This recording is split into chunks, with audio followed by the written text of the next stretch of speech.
Welcome, fellow horror hounds, and welcome to the latest episode of Talk and Stalk, your unholy home for horror. I'm your host, as always, Barry, and I'm joined by a very familiar face here. I'm sure you've seen him on the channel before. Fellow friend and film fan, Joseph. Hey, guys. Good to have you here, man. Obviously, the film we're going to be talking about today is a film that we're both a big fan of. It is a film I've talked about before. I have done a solo podcast on it a little while ago, but I've never done a video on it, and I've never really spoken about it in much detail to you. So this is, so looking forward to this. And of course, this is a horror film that a little heard of. You might have heard of it. I don't know. Halloween, released in 1978. Very much considered a classic, isn't it? Halloween's a film that doesn't really need any introduction, does it, to horror fans? Nah, no way. You know, the title alone. And Halloween, I'm just going to quickly say that I was born in 82, so this film was released 4 years before I was born, and I didn't actually see Halloween until I was probably about maybe 13, 14 years old. Okay. Yeah, and it was a movie that I instantly fell in love with. What about you? How old were you roughly when you saw Halloween, would you say? Do you know what? I actually probably seen it around the same age. It was actually the first horror film I had seen. Yeah. Again, it was just, when I was getting into horror and stuff, and it was the one that always came up. It was like if getting into horror, it was one of the first ones that you wanted to see. Yeah. Like, you got to see Halloween. Yeah. Yeah. So I remember I got it. I think it was DVD. I got it and stuff, and blew me away. Yeah. Blew me away. It was great. I saw it on VHS. I actually watched it on VHS, nice. And I'm pretty certain it was kind of a double pack, Halloween and Halloween 2. And needless to say, I watched Halloween first. And, what I love about the film is it's one of them movies, its concept is so simple, Exactly. But it's just, it's directed with a lot of finesse. It's all in the execution. The movie is perfectly executed. John Carpenter, it was only his third movie, I believe. Obviously he directed Dark Star 74, Assault on Precinct 30, 76. There was also a television film that he directed. Is it called Somebody's Watching Me? Watching Me.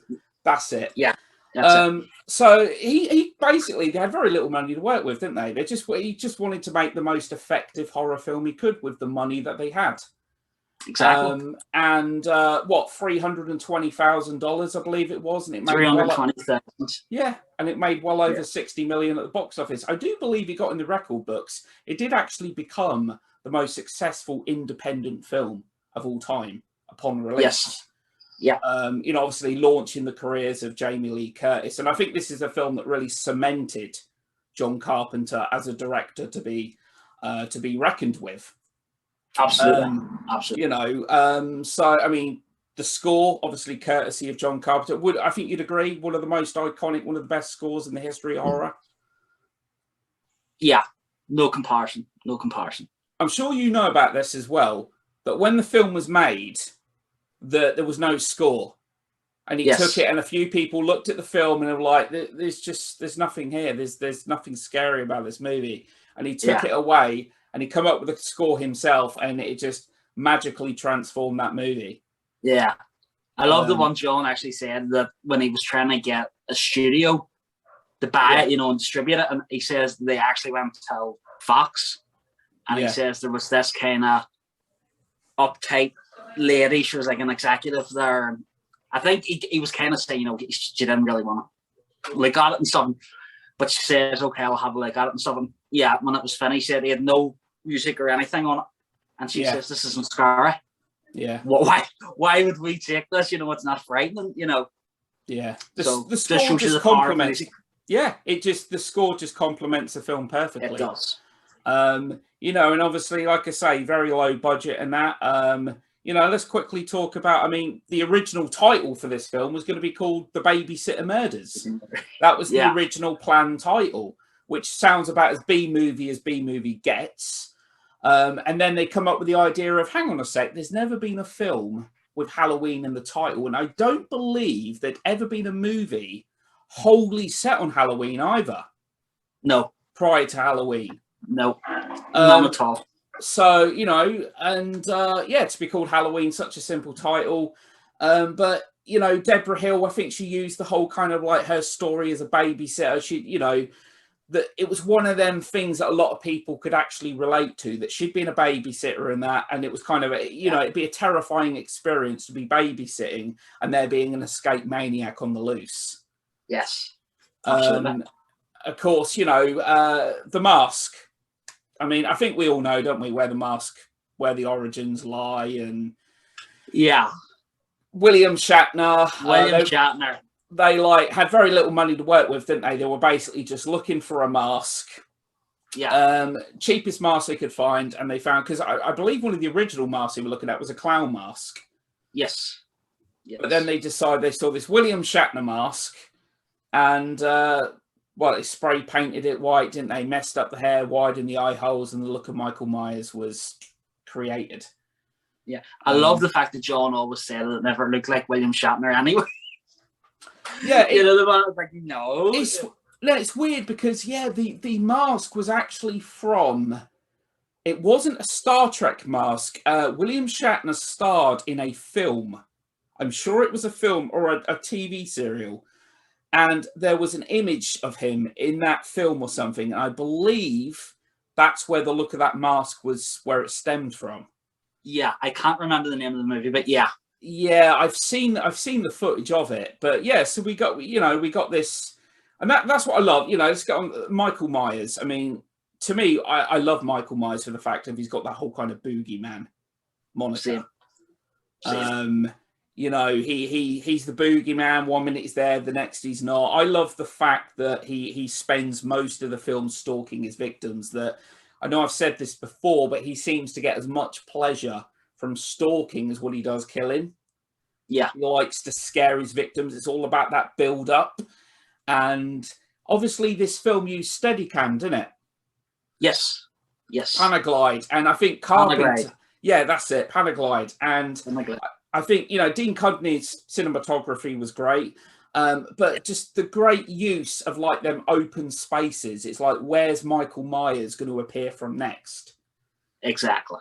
It's that whole kind of like level of anticipation that the audience has. And that's what makes it work for me, is that, you know, there's a lot of slasher movies out there and there's some really good ones, but I don't think there's that many that are directed with such finesse as what Halloween is. True. I don't think there's a huge amount out there that are, you know, like I said, it's all in the execution. It's like that scene you said before, that scene, for example, where Annie's on the telephone and you see Myers in the background. They walks, and then he's gone again. Yeah. You know, and terrifying. What's that? It's terrifying. You know, I love that, because when I watch scenes like that, and it's kind of like I imagine me on the phone. Yeah. And you're so, you know, intel, and it's just like, who's watching you? Mm. You know, it's that great. It also goes back to that great scene also in Scream, when Drew's on the phone. Yeah. And she's chatting to the guy, and he's like, so I want to know who I am watching. You know, it's... Oh, yeah. Why do you want to know my name? Because I want to know who I'm looking at. Yeah, looking at, exactly. What did you say? I want to know who I'm talking to. That's not what you said. What do you figure? Yeah. With Halloween and that. Yeah, it's that whole... There's a lot of false scares in the movie. Because, you know, you think to yourself, you could, like, put money and say Annie's going to get killed at this point. But she doesn't. He's watching her. And then she's going to get killed at that point. But no, it's like he's really biding his time. Yeah. And that's what sets Halloween apart from so many other slasher movies. Now, I realise there's some people out there who are like, oh, you know, there's no blood and there's barely any blood and there's hardly there's not a high body count or anything like that. This is a film that's reliant on suspense. Yeah. And atmosphere. This isn't a body count. Yeah, people are killed. It doesn't have a high body count or anything like that. But again, that's what makes it stand out to me, because after Halloween, because let's face it, Halloween was, you know, it's an iconic and a very influential film. Yes, absolutely. You know, I know that slasher movies, well, you know, films like Black Christmas and there's films prior to Halloween, but if not for the commercial success of Halloween, I don't think we would have seen slasher movies being churned out left, right, and centre like they were. No. I think Totally agree. It was definitely the commercial success of that film that really helped to popularize that subgenre. And then you could say that Friday the 13th really started it. Yeah. I mean, like, if you go... Yeah, no, I mean, like, if you go back and you look at, like, you hear Victor Miller talking about when they were doing Friday the 13th, and him and Sean were talking about doing kids movies and stuff, yeah. And then he was like, that's not what America wanted to see. And he was like, people were going to see Halloween.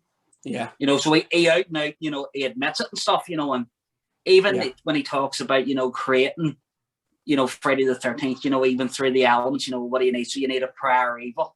Yeah. So obviously you go back, young Michael Myers, you have to have the setup. Yeah. Before you move on and stuff. So, yeah, I agree with you. Yeah. I think getting back to that, actually, the opening, I love the opening to Halloween. It's perfect. It's great. The POV, moving through the house, the hand getting the knife, obviously Deborah Hill's hand. And, John Carpenter was like putting all of his cards on the table in this one scene, because let's face it, it probably has got to be one of the shortest sex sessions in the history of cinema. Judith goes up with her boyfriend. By the time he's walked through the house, he's coming down. It's been probably a minute and a half or so. Not exactly stud of the century, is he? But it's basically John Carpenter putting all his cards on the table. Look, sex equals death in this one, in this POV, and I love it. And I love the moment where he picks up the mask and we see it through the eye holes. Yes. It's just awesome. Yeah, it is. And it's so well shot as well, because there were cuts made in that scene, but it's all seamlessly integrated, isn't it? Yeah. There were actually cuts, but you can't actually tell. And no. There is.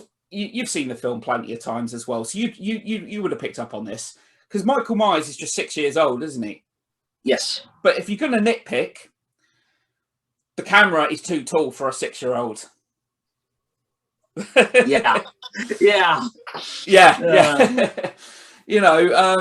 but he was born quite tall. He must have been tiptoeing and everything. But let's talk. All right, Laurie Strode. Okay, Jamie Lee Curtis. This was her breakthrough role. This is a film that I feel like it was kind of later with Halloween, with Terror Train. Actually, this is a film that made her a star. But I think with Terror Train, it got to the point where she'd cemented herself at that point. Yes. As a slasher movie star. I mean, she's got she can scream, can't she? I mean, as she can scream in these films. Yeah. A great sense of vulnerability to her. That's what I like about. She's got a real innocence, a real likability to her, a sense of vulnerability. But she proves to be resourceful when she needs to be, because let's face it, she does fend for herself near the end of the movie. She does. Very well. Dr. Sam Loomis, let's talk Donald Pleasance. The legend. A great thespian actor who, I'll be honest, you probably know this already, thought the script was nonsense. Yep. He read the script. He didn't particularly care for the film, and it was his granddaughter that twisted his arm. She loved Dark Star, John Carpenter's first movie, and she convinced her granddad to star in Halloween. I mean, he was already a very established actor, wasn't he, at that point? Hell of a career. I mean, Donald at that point had been around for many, many years, and he had already been Blofeld. I was going to say, you only lived twice, 67, which, let's face it, probably the most iconic version of Blofeld we've ever had. The version that obviously Dr. Evil is a parody of in the Austin Powers films. Now, I'm sure you know this as well. Do you know an horror icon that turned the film down? I do. I actually know 2 horror icons that turned the film down. There are actually 2. Yeah. One of them, though, quickly said that he regretted it, and it was the biggest regret of his career. Yeah. Christopher Lee and Peter Cushing. That's right. Yeah. And again, I don't think any of these guys really saw the commercial success, envisioned the success that this film had. No. Christopher Lee said it was the biggest regret of his entire career. Yeah. I love Christopher Lee. Don't get me wrong. He's an absolute icon. I love Peter Cushing. But I'm not sure if I can envision him in that role. I don't know. It's hard to envision anyone other than Donald Pleasance now. Yeah. Yeah. I've often thought about that because in a lot of the documentaries and stuff about Halloween, when John and Irwin Yablans talk about, you know, Christopher Lee, and I do agree with Irwin when he says that, you know, it may have became like a quote unquote Hammer film. If people say, man, oh, there's, you know, Christopher Lee, you know, and yeah, I mean, there was a point where I actually tried to, in my mind, visually create a scene with Christopher Lee as Dr. Loomis, and I just, it didn't work for me. I can understand what John wanted to do, you know, and have Christopher Lee, I get that, but yeah, looking back, you know, it's Donald Pleasance just has that kind of there's, I don't mean it in this way, but there's a kind of a oddity about him. Yeah, you know, there's just something kind of, you know, yeah. I don't know what's going on, you know. So, but you know, yeah, it was a perfect piece of casting. I absolutely love Donald Pleasance, and obviously a collaborator with Carpenter. You know, obviously Escape from New York a few years later, Prince of Darkness as well, a very often overlooked Carpenter film. Absolutely. You know, and Nick Castle was Michael Myers. I mean, Nick Castle, you could say, had an easy job. All he had to do was walk about and wear a mask and that. I think he only got paid like $20-something a day or whatever, because he was obviously good friends with John Carpenter. And he said, like, how do you want me to do this? And he's like, well, just walk about. Just act like a normal person. And Nick Castle did a great job. I know it's not acting in the traditional sense and whatever, but the movements is a very kind of organic feel to how Myers moves and looks in Halloween. Now, I'm not criticizing Dick Warlock here, because I think Dick Warlock from Halloween 2 did a good job, really good job. Yeah. But I don't know if you agree with me here. He felt a little bit too robotic in places. I don't know if you feel that way. I agree, because someone else mentioned this to me one time. We were chatting about stuff and they said that. And I kind of said, do you know what? Yeah, and the scene that they used as an example, I said I agree, which was when Michael finally chases Laurie through the hospital at the end. Yeah. And there's that shot with Michael coming down the stairs. Yeah, yeah. It's very, as you say, robotic, but it's not Michael. For me anyway, you know, it's just, I don't know, it's very off kilter. Yeah, it's very, he's very, I mean, Michael Myers was always a walker anyway, even in the original Halloween, you know, he's a walker. Yes. But yeah, in Halloween 2, Warlock played it even slower, and it's very notable in certain scenes. And, you know, I think still Dick Warlock was a good Michael Myers. I do like Halloween 2, it's a good sequel. But yeah, Nick Castle, obviously, and... you know, let's quickly talk about like the filming of the movie, because it was filmed in, I'm sure you know this, where it was filmed. Yes. Wasn't it South Pasadena? Pasadena, California. That's right. Yeah, because well, that throws out a quiz question now. That could have been a future Talk and Stock quiz. Jesus. Spoiler alert. Yeah, obviously set in Haddonfield, Illinois, fictional place. Yeah. Because anyone that knows American geography, I'm not hugely clued up, but there's actually palm trees in the background of Halloween. If you notice in certain scenes, there are palm trees, and Illinois has no palm trees. Also, they were filming in the spring and not Halloween time, and all the leaves and that they'd basically painted, hadn't they? And they were blowing down the street with fans.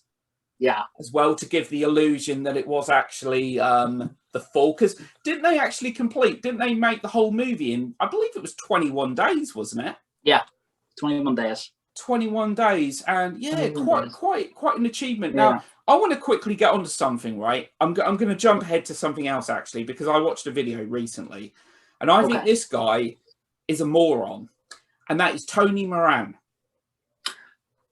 Yes. The guy who credits himself as Michael Myers. Now, yes, he did play Michael. Michael Myers is unmasked at the end of the film, isn't he? We get a kind of blink and you'll miss it moment without the mask and that and whatever. Tony Moran goes to a lot of these conventions, doesn't he? And he lists himself as Michael Myers, which, yeah, it's kind of true. But he never says I'm the unmasked Myers, does he? No. That, you know, the masked Myers, Nick Castle played Myers for about 90% of that film almost. Tony Moran literally has one scene. And I don't know if you've seen the videos with him and stuff. He was like berating Halloween fans for being idiots and paying autographs and all that while he's taking money off people. Yeah. Like you're basically complaining about the fans that are feeding you. Exactly. Yeah. Basically, because I can guarantee Tony Moran's main source of income is probably conventions right now. Yeah. And I don't know how he still gets invited, considering how he talks to people and whatever. But yeah, he was the unmasked Myers. And John Carpenter actually said, didn't he? Because this is bringing me round to a point here, is that they didn't want to use Nick Castle's face for the unmasking. Yes. Yeah. Even though he played Myers, they didn't want to use his face. They wanted somebody who, I mean, I don't know. Even Tony Moran said I couldn't understand this. John Carpenter said they wanted an angelic face. Yes. I don't know. Does Tony Moran look angelic? I wouldn't have quite angelic. I don't know. Maybe in comparison to Nick Castle. I don't know. Yeah. We got to do a side-by-side shot. Yeah. Yeah. But, so Halloween, you know, the characters, we got obviously Laurie Strode, the final girl, which is the whole final girl has become pretty much synonymous, hasn't it, with the slasher subgenre. Yes, there's usually one survivor. 90% of the time it's a female. We get, of course, you know, Nancy Loomis playing Annie, PJ Souls playing Linda, who I don't know, I'd guess that could be a quiz question. How many times do you think she says totally in that movie? It's got to be double digits, would you say? Yeah, easily. 10 or 11, I reckon, if not a little more. Yeah. Especially when she gets drunk. See anything you like, Bob? What's up? Can I get you a ghost, Bob? I like that whole scene of the film, actually, where he's pretending to be Bob. I really like that. But again, I don't want to go off topic. The Halloween remake, right? Not really. Okay. We're not here to talk about that. But I actually want to say about the scene in the remake. The scene in the remake where Myers is pretending to be Bob. I know she's had a few drinks, but does she not realise he's like a foot taller? Tyler Mane is 6'8". Her boyfriend is not 6'8". Yeah. It always bothered me. I'm like... Yeah, I mean, like, now I've had a couple of drinks and a friend of mine has went out to have a smoke and come back. But never have they come back and have turned into Mount Everest. Yes, exactly. You know what I mean? You're like, whoa, what happened to you? You know? But yeah, that whole scene. Now, Myers, I love the scene, obviously, you know, great highlight from the film where he gets pinned to. I'm not sure if it's physically possible, but he picks him up and he pins him to the, you know, with a knife and that. In Scream, the moment in which Ghostface comes out is actually a homage to that. Yes, where Ghostface actually comes out of the closet, doesn't he? Yeah, he does. Now, one of my favourite scenes in the movie, one of my whole favourite shots of the film, I talked about this before, is towards the end. Again, it's that whole anticipation. We get this shot of Laurie Strode at the forefront and Michael Myers' body laying in the background, and he does the famous sit-up. Yeah, and the head turn. I just absolutely love that. It's so simple, but just so perfectly executed. Are there any highlights? I know obviously you said about the scene Annie walking past. Are there any scenes that really stand out for you or scenes that scared you? There's a few. There was that one that we chatted about when Tommy first sees him when he opens the blinds. Yeah. And you see Michael, you know, that goes back to even the European cinema, you know, just whoa, you know.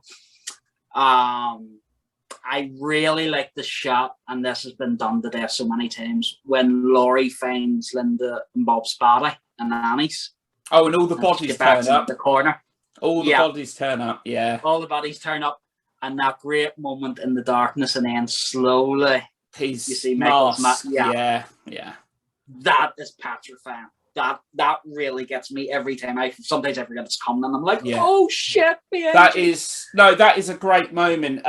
What they really do, because with the Myers mask is great. You know, the Myers mask. It's one of the masks. I've seen a lot of collectors have various Michael Myers masks, and they look great. But the best way to get the full effect of a Myers mask is the use of lighting, exactly, or a lack of. Yeah, the Myers mask doesn't look anywhere near as scary if it's not in darkness.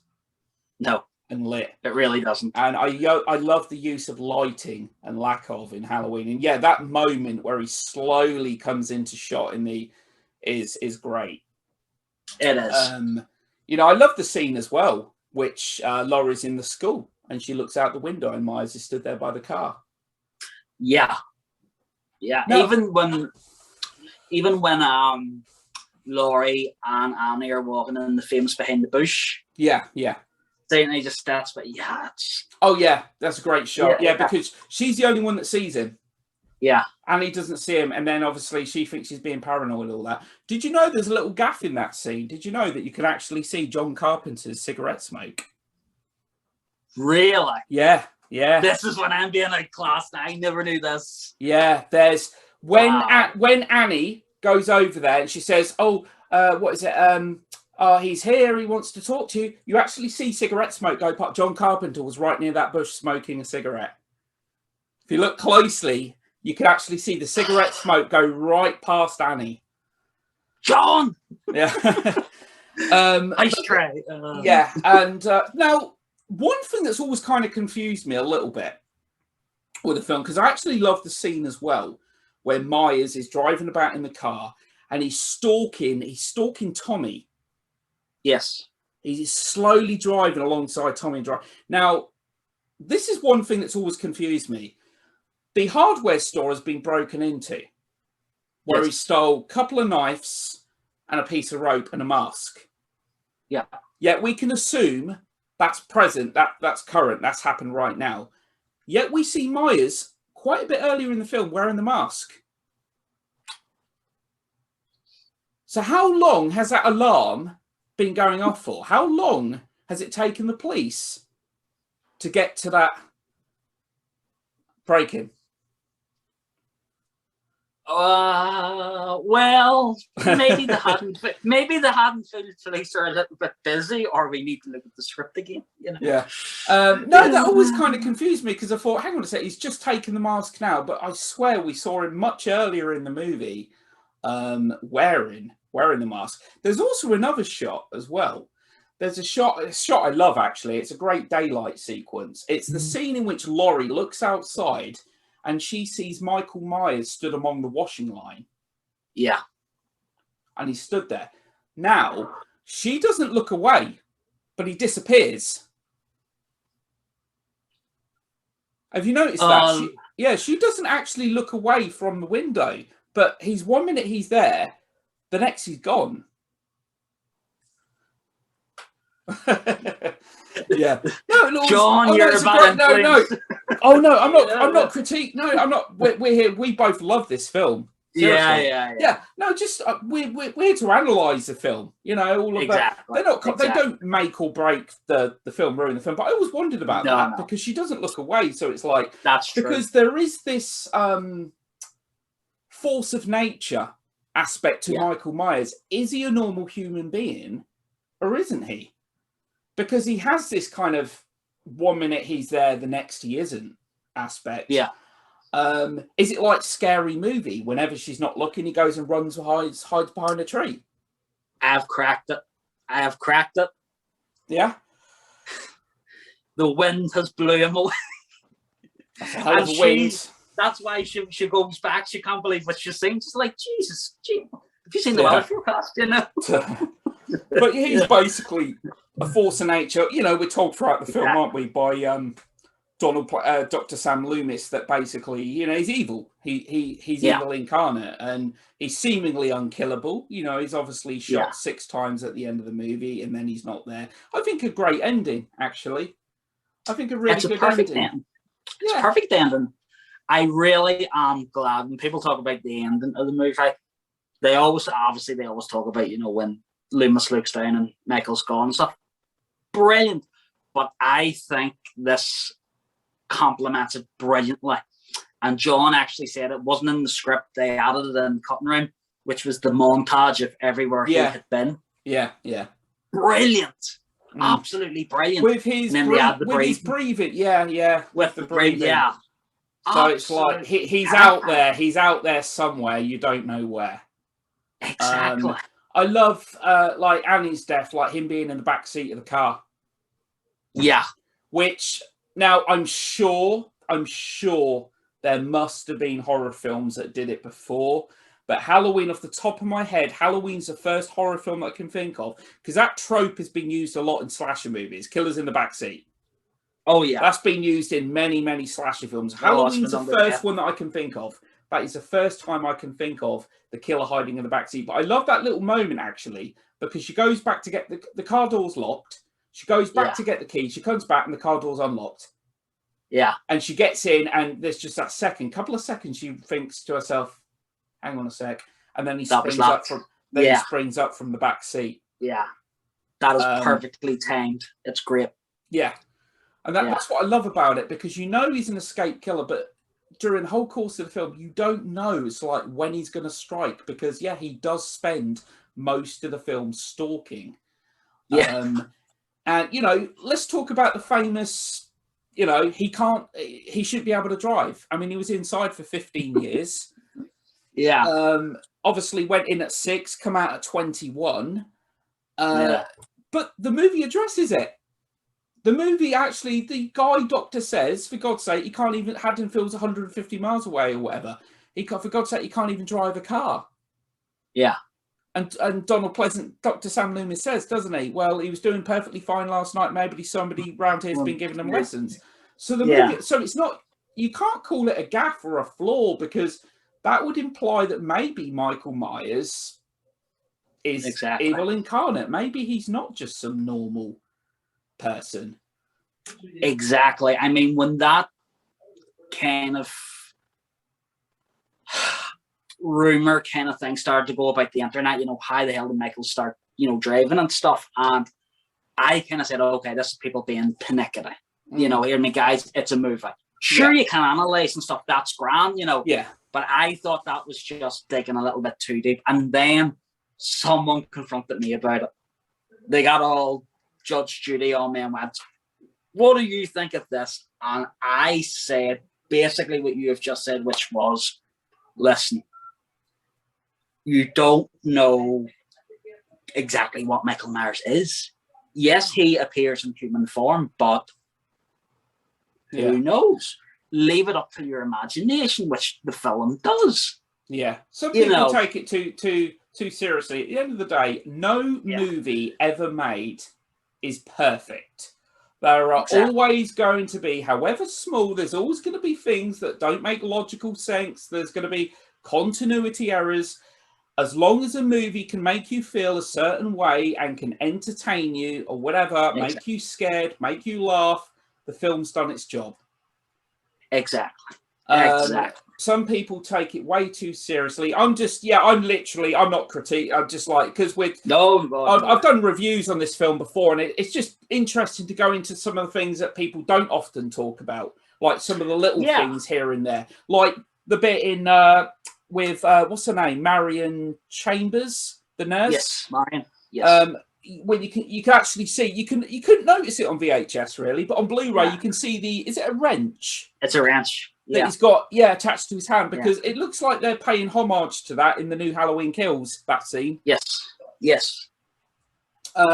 So I mean, also a dog being killed, 2 dogs, because apparently he ate the other one.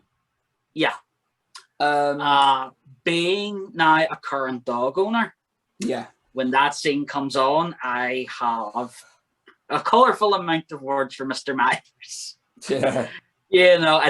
I think it's when that happens, I think that's the moment people kind of go, right, you are pure evil. You are bad, because even Deborah Hill said, listen, I hate it killing the dog. Yeah. I just hate it. But as John said, Hiller, we need to show this guy is evil. Yeah. You know what I mean? He doesn't care. Yeah, interestingly as well, it's actually just made me think of something. In the quiz that we did, yes, most recently, I asked a question: how many people played Myers during the course of the movie? And I've just thought of something. There was one other, because it was a dog handler in that scene.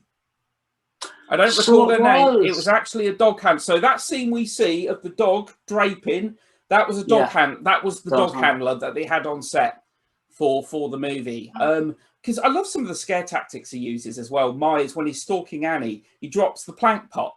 Yeah. To startle her.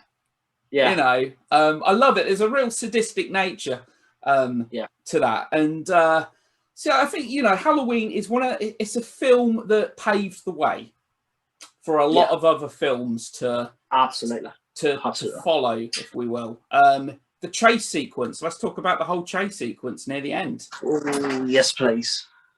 That shot you're talking about, I love it when he's at the top of the stairs and he just kind of stops there and then he walks down the stairs.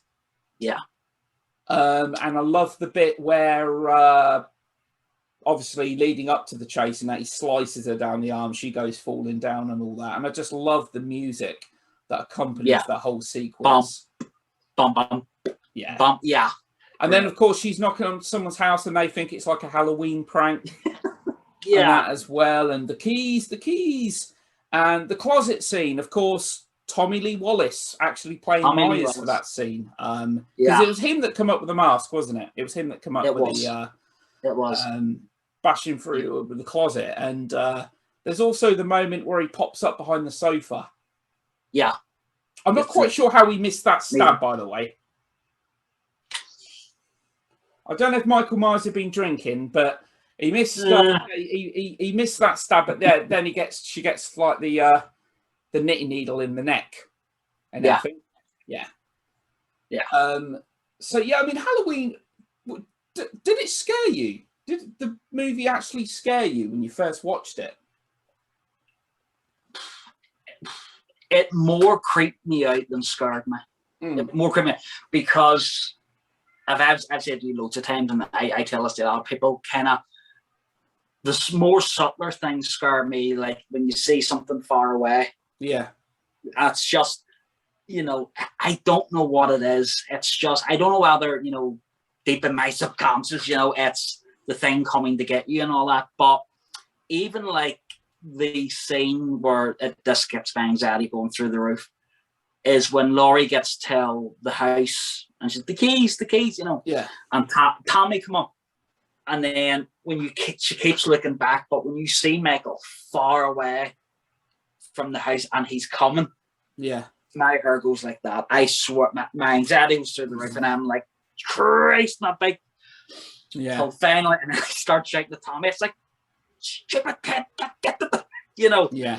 But it creeped me out more than it scared me. Yeah. I can understand why people are scared by it completely.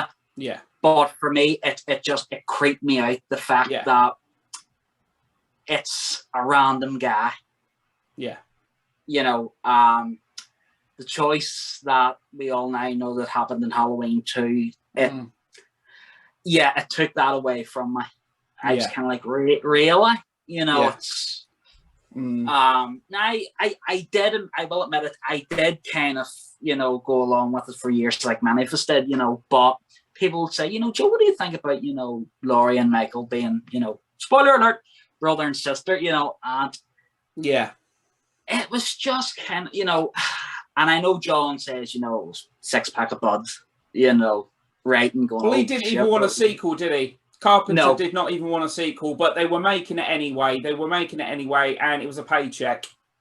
Yeah, exactly. And you know what? Now, this is intriguing. There has been maybe 1 or 2 times where I have sat and thought to myself, usually when I watch Halloween, just imagine if Halloween never had any sequels and you watched it every time and you went, he's still out there. Yeah. Shit. You know, because no way usually, and then, you know, you get a sequel or something and then the guy's caught, or, you know, traditional. Yeah. But you imagine that he was never caught. Yeah, the problem is we had that slasher subgenre starting. And it was all about that. True. We, you know, you think about it, after Halloween, we had Friday the 13th, we had Prom Night, we had Terror Train, My Bloody Valentine, the list just goes on, and Halloween 2 was following that trend of slasher movies, which is why the sequel has a much higher body count and more gore than the first movie. Exactly. And if you've ever seen that great documentary, The Nightmare Isn't Over, the making of Halloween 2. Yeah. Irwin Yablans, I think, now I'll not get into it, but apparently there was kind of friction between him and John, because John, he wanted to do Halloween 2 and John wanted to do the fog and stuff. But it ended up, when John finally wrote Halloween 2, he says it on camera, he kind of says that he thought the script was very pedestrian. Yeah. You know, and then he kind of backtracks and he kind of says, now listen, I'm not saying it was a bad script, but it was generic. Yeah. And then it cuts till Tommy Lee Wallace. And Tommy Lee makes a really good point, which I agree with, which was, listen, since John had made Halloween, you had Friday the 13th, Prom Night, you had all those guys, and they had one thing that Halloween wasn't: gore. Yeah. Oh, yeah. You know, and that's what he said. He says, so if we had done Halloween 2 like Halloween 1, people would have been like, it's good, but, you know, it's not what we're used to seeing that. They were trying to cite for the audience that amassed with slasher wave and that. I mean, there were some slasher films that weren't got. Some of the gory and nasty ones were the likes of The Burning and My Bloody Valentine and that. But there were some that were more thriller-esque and relied more on suspense. I'd say Prom Night was one of them. Yeah. Prom Night, all right, there's a decapitation in it and there's an axe, but there's nothing overtly gory in front of camera. No, no. You know, and so, I mean, Halloween 2 was clearly following. That said, it did have a good sense of atmosphere to it, and it did capture some of the spirit of the original film. It did. It certainly, of all the Halloween films, I feel, has come the closest to the first movie. Absolutely. In terms of that spirit. What, you know, me personally, I've never actually found Halloween scary. I love it. It is one of my favorite horror movies. But maybe I've seen it at a younger age. Because I was probably 13, 14, the film never actually truly scared me. But I will say this, when I always remember watching it for the first time on VHS, one scene that did, I'll say unsettle, one scene that did creep me a little bit actually, was the scene in which he's slowly driving in the car and she shouts, "Hey jerk, speed kills," and then he stops the car, comes to a quick halt. That whole, oh my God, what's he going to do? Yeah. Seriously, when it's a great moment, because you don't know when you watch this film for the first time, you've got no frigging idea. No, it's like, and the car's just standing there for about 10 seconds or so, and 10, 15 seconds, and I just thought to myself, what is he going to do? Is he going to get out the car? Is he going to pull back? And it was that again. It was that anticipation, just not knowing. Yeah. I have a question for you. Yeah. Have you ever seen Halloween big screen in a cinema? Yes, I saw it back in, I think it was 2016. Yeah. Nice. That was quite the experience, yes. My partner at the time hadn't actually seen Halloween before. Oh, shockingly. Okay. I'd never seen Halloween, so her first time was seeing it on the big screen. And she loved it. Yeah, she absolutely loved it. Well, I'm glad she did, otherwise it would have been a deal breaker. But I saw it on the big screen and just hearing John Carpenter's score, just hearing that score. I just love the opening it's so simplistic, but the pumpkin. And I will say this, I really liked the opening to Halloween 2018 with the pumpkin forming. Yeah. I thought that was cool. I thought that was a really neat opening. Did you get the symbolism of the pumpkin re-emerging? Is it to do with the eye holes, the shape? Basically, yes, that's one. Basically, people have said that is the franchise coming back to life. Oh, okay. Yeah. I can see that. It's getting up again, kind of, which I like. It's a nice little wink to the audience, But yes, the carving. It looks mice with a knife, isn't it? Yeah. I loved it. I mean, that's a great detail. Yeah. Yeah, I took many viewings to actually notice that. See, that's how you know it's a good film. When you start picking up and stuff, that's how you know it's a good film. Yeah. There's so much like that. I just love the fact that, like Halloween, Night of the Living Dead, Texas Chainsaw, so many other films. Little money to work with, but just a passion to try and make a good film. Exactly. They don't have, huge budgets and stuff like that and whatever. But it just goes to show you can have the simplest of concepts and whatever, but it's all in the execution. If you can execute something correctly, you can gain a fan base, you can gain an audience, you can make money, whatever. But Halloween, I think what makes Halloween work, and probably did make Halloween so scary for so many people, was the fact that it was bringing horror to suburbia. Yeah. Which is typically, certainly at that time, a pretty safe haven. Yeah. It's not New York. It's not it's not an overly hugely populated place. It's families and, suburban houses lying down the street, and having horror brought into that atmosphere. Exactly. Into that. Could be my house, could be your house, could be anybody's house. Yeah. Yeah. Exactly.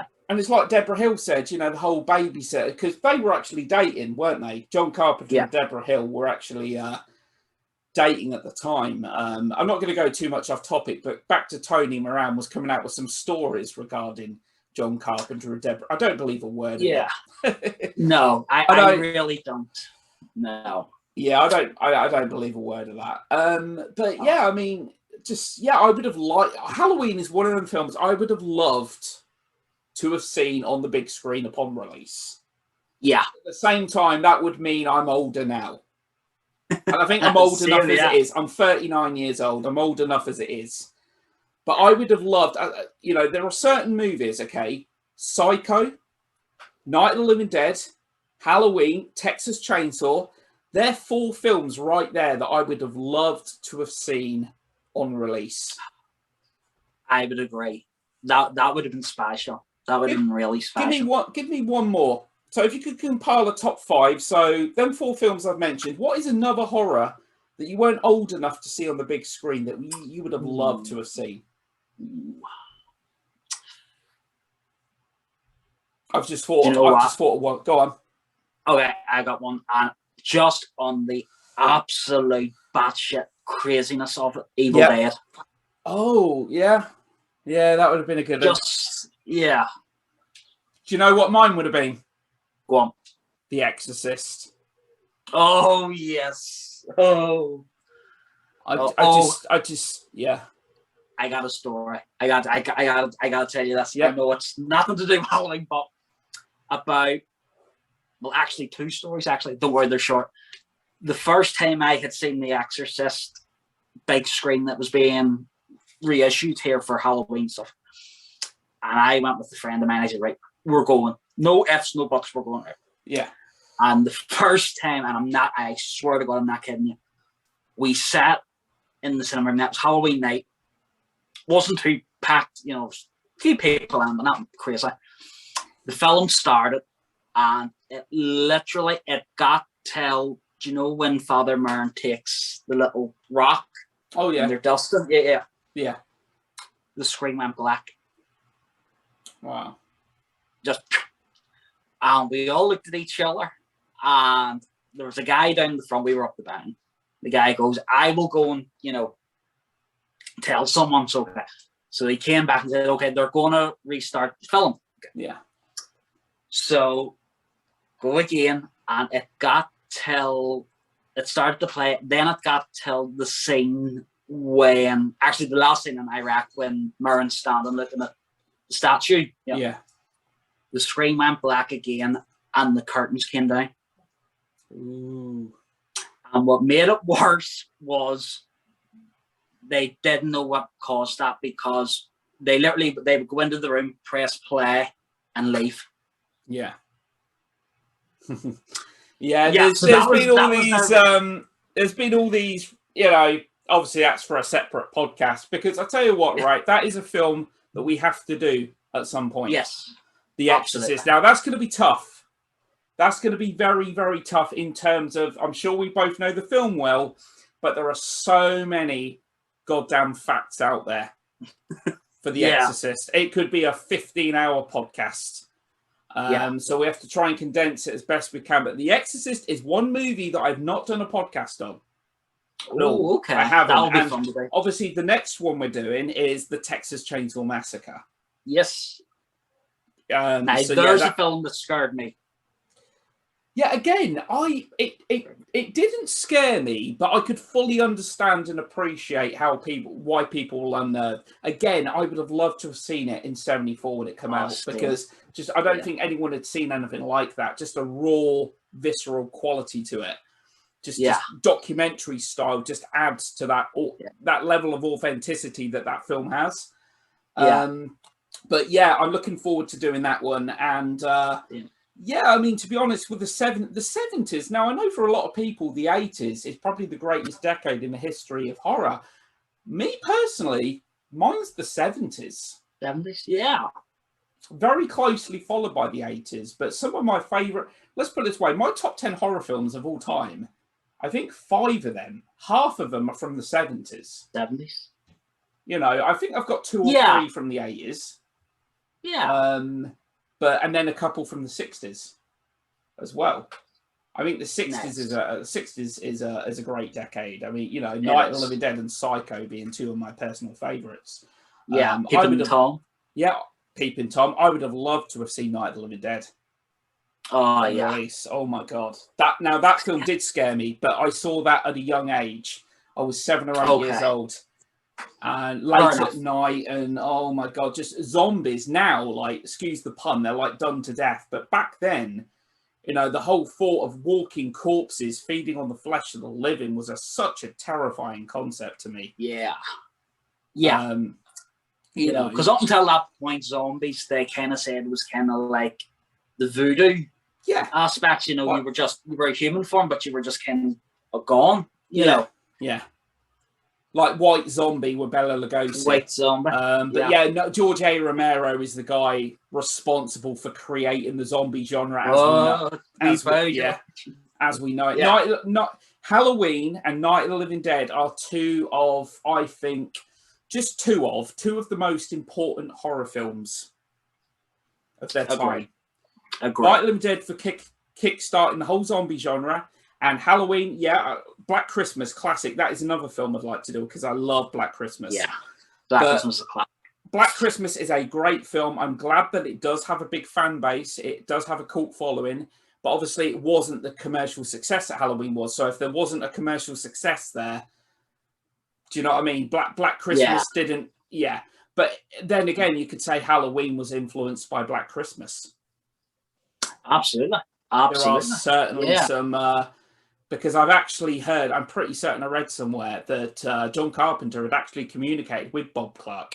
Bob Clark actually, you probably already know this, had the idea for a sequel, but set on a different holiday. Yeah. That being Halloween, and it ended up becoming a completely different film entirely. Yeah. That would have been interesting. Yeah. But yeah, Black Christmas and Halloween are two of my favourite slasher movies of all time. The only 80s film that jumps off the top of my head, right off the top of my head now, as being one of my favourites, is Nightmare on Elm Street. Love Nightmare on Elm Street. I love the original. Again, just the concept of it. The concept's, you know, scary. You know, somebody killing you, dream you die in the real world and that. But yeah, with Halloween, I think it's a perfectly made film. Yeah. Very polished. So polished. Yeah. Considering, you know, very low budget and that. The only star in the movie at that point was, I mean, you wouldn't afford it, I suppose, at the time, that someone like Donald Pleasance would star in a low budget horror movie. Like a very low, because it was a film that was distributed regionally, wasn't it? Because Yeah. it used to go region by region. Movies weren't released, and I think what really helped Halloween actually was it was getting a lot of good word of mouth. Yes. It was going region to region. Everyone was talking about it. This new horror movie, Halloween, and all that. And it's funny, actually. This is the last time I mentioned the guy. Tony Moran actually said as soon as he saw the title, he was like, Halloween, how corny does that sound? Donald Pleasance in a film called Halloween, how incredibly corny. Yeah, well. I mean, Quicks. I gotta tell you, it's just on the basis of that you said about that being corny. Did you ever hear the story of what Dean Cundy said when John finished the film and John took it back to UCLA where he had studied and he screened the film? Do you know this? No. Okay. So they finished the film, mix, score, done. They bring it back and John showed it to the class where he studied himself. Yeah. When the film ended, so they all got up on the little platform and stuff and they could ask questions.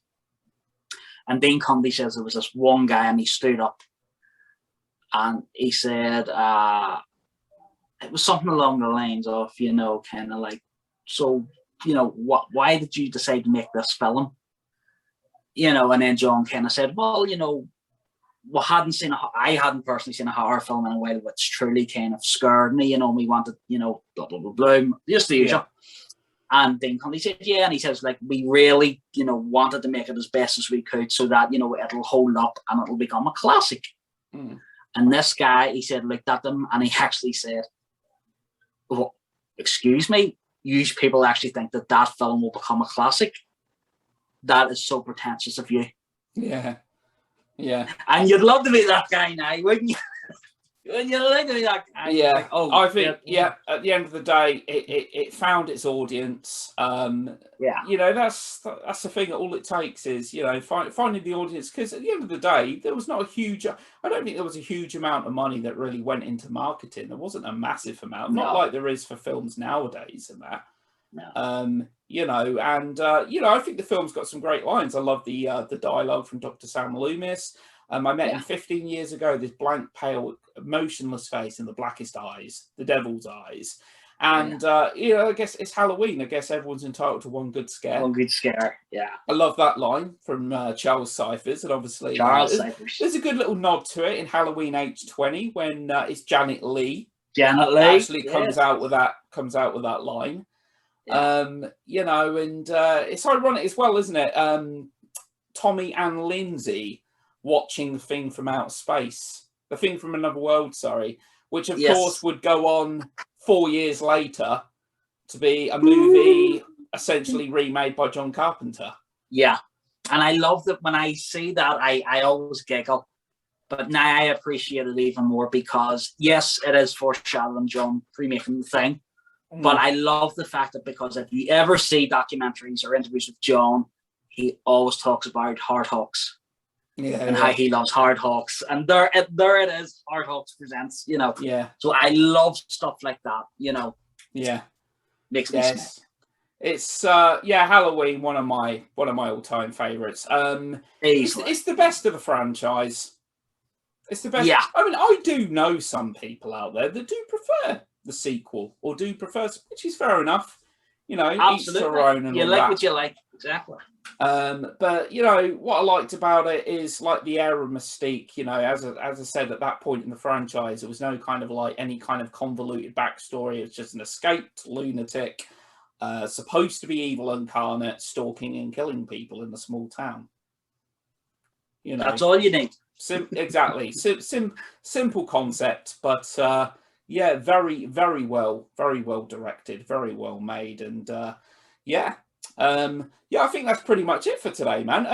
We're doing Halloween, so I just thought I'd make this little guy have a cameo. Hey! Yeah, that's my that's the Trick or Treat Studios 78 Myers. I do want to get the 2018 one. It's a little bit more costly. It's about £50-60 more. Really? Yeah. Yeah, I've pre-ordered it, but I might have to cancel the pre-order because the convention's around the corner and I need as much money, Yeah. Yes. So, yeah, I've got a little Myers up here as well, actually. You can just about see him. Oh, he is so cute. He is. Has Myers ever looked that cute, honestly? The blackest eyes, the devil's eyes, as you can see. They black them out completely. Now, that's the size he should have been at the start of the movie. Yeah. But yeah, so yeah, that's it for today, I think. Really enjoyed doing that. So the next one we're going to do is the Texas Chainsaw Massacre. We're going to stop in for some head cheese. And that was the original title, wasn't it?